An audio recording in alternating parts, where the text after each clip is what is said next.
जय हिंद साथियों।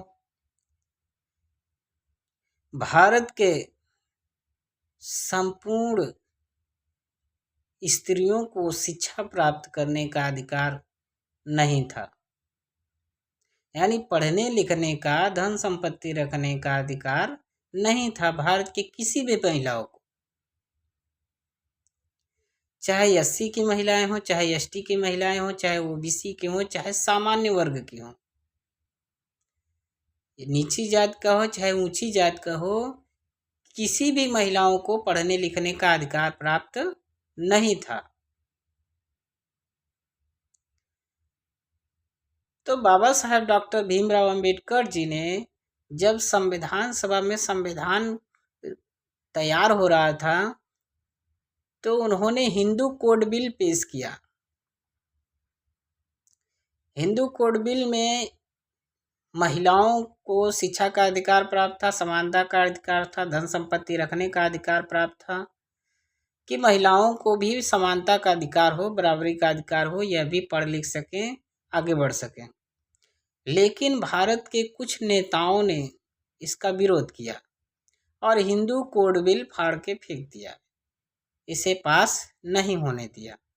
तो बाबा साहब अम्बेडकर के दिमाग में आया, उन्होंने कहा कि आने वाले समय में अगर पुरुष पढ़ेंगे, महिलाएं नहीं पढ़ेंगी, उनको समानता का अधिकार प्राप्त नहीं रहेगा, तो वो महिलाएं क्या सोचेंगी, संविधान बनाने वालों को गालियां देंगी, बोलेंगी कि पुरुष पढ़ लिख रहे हैं, आखिर महिलाओं को क्यों नहीं अधिकार प्राप्त है संविधान में। अगर ऐसा प्राप्त नहीं होता है तो हम अपने कानून मंत्री के पद से इस्तीफा देते हैं।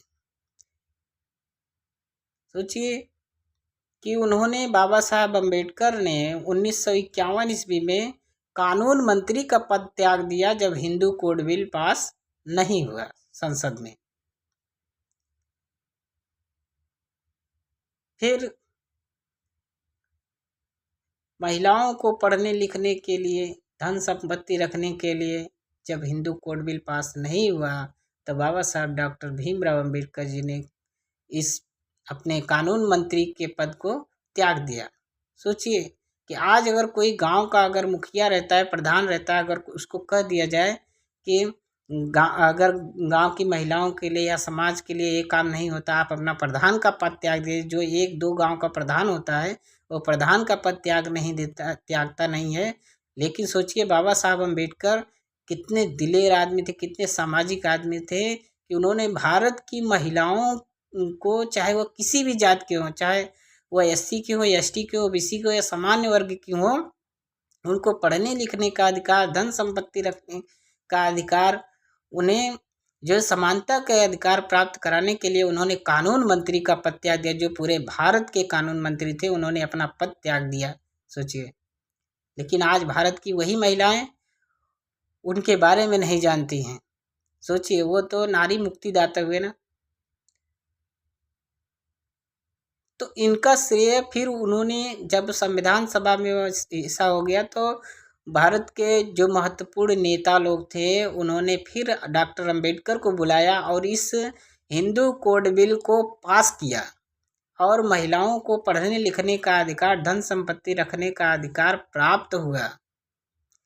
तो ऐसे महापुरुष के बारे में पढ़ना लिखना चाहिए और जानना चाहिए कि डॉक्टर अंबेडकर ने महिलाओं के लिए क्या किया, हिंदू कोड बिल पास कराया, जिसकी वजह से आज चाहे किसी भी जात की महिला हो, उन्हें पढ़ने लिखने का अवसर प्राप्त हुआ।